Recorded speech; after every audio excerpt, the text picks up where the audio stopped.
તો આ તરફ આહનાએ ટાટા એઆઈજીને ફટકારી છે લીગલ નોટિસ, જેમાં ઇન્સ્યોરન્સ કંપનીએ અમુક હોસ્પિટલોને ડીલિસ્ટ કરી છે. ડીલિસ્ટ કરેલી હોસ્પિટલોની માહિતી વેબસાઇટ પર મૂક્યાનો આરોપ છે.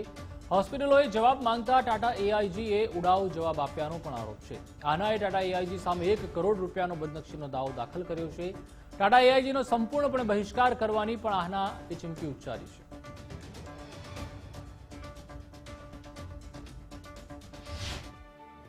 Ahmedabad hospital and nursing home association દ્વારા એઆઈજી લાઈફ ઇન્સ્યોરન્સ ટાટાને નોટિસ ફટકારવામાં આવી છે અને ₹1 કરોડનો બદનક્ષીનો દાવો કરવામાં આવ્યો છે. આપણી સાથે આહનાના vice president doctor Viren Shah છે, તેમની સાથે વાત કરીશું. સાહેબ, ટાટા એઆઈજી લાઈફ ઇન્સ્યોરન્સને જે રીતે નોટિસ આપવામાં આવી, બદનક્ષીનો દાવો કરવામાં આવ્યો છે, શું મુખ્યત્વે કારણ? મુખ્યત્વે કારણ એ છે કે ટાટા એઆઈજીએ એમની વેબસાઇટ ઉપર એક લિસ્ટ મૂક્યું છે ડીલિસ્ટેડ હોસ્પિટલોનું. આખા ઇન્ડિયાની જોવા જાવ તો એમને 3000 ઉપર હોસ્પિટલોનું ડીલિસ્ટેડ લિસ્ટ મૂક્યું છે કે જે ટાટા એઆઈજી ઇન્સ્યોરન્સમાં આ હોસ્પિટલોને બાકાત ગણવામાં આવે છે. એટલે જ્યારે પણ ઇન્સ્યોરન્સ કંપનીમાં કોઈ પણ ડૉક્ટર પાસે કોઈ દર્દી સારવાર લે છે અને પછી એના રિએમ્બર્સમેન્ટના ક્લેમ મૂકે છે, ત્યારે તેને જાણ કરવામાં આવે છે કે આ હોસ્પિટલ ડીલિસ્ટેડ છે, તેથી તેનો ક્લેમ પાસ નહીં થાય.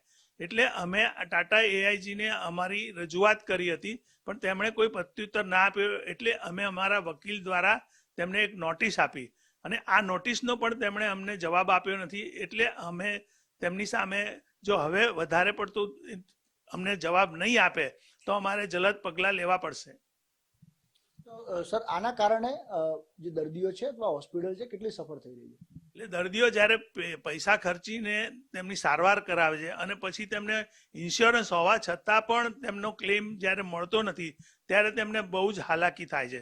તેથી તેમને ડૉક્ટરો સામે પણ ઘણીવાર એમની પણ સામે બોલવું પડે છે કે ભાઈ અમે તો ઓપરેશન કરાવી કાઢ્યું, અમારો હવે ક્લેમ પાસ થતો નથી.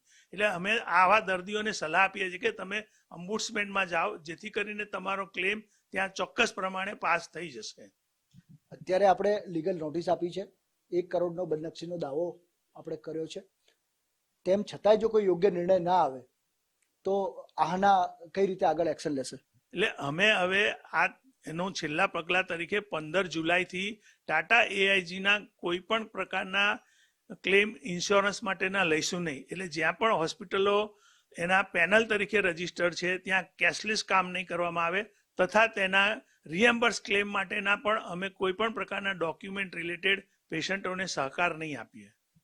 ટાટા એઆઈજી લાઈફ ઇન્સ્યોરન્સ અને તેનો જે છે બહિષ્કાર કરવાની આહના દ્વારા ચીમકી ઉચ્ચારવામાં આવી છે અને જે રીતે કારણ આપ્યા વગર હોસ્પિટલોને ડિલિસ્ટ કરવામાં આવી છે અને તેના કારણે જ આહનાના અંદર જે આ રોષ જોવા મળી રહ્યો છે અને પરિણામે ટાટા એઆઈજી લાઈફ ઇન્સ્યોરન્સનો બહિષ્કાર કરવામાં આવશે તેવું કહેવામાં આવ્યું છે. કેમેરા પર્સન વિક્કી સાથે સંજય જોશી, ગુજરાત ફર્સ્ટ, અમદાવાદ.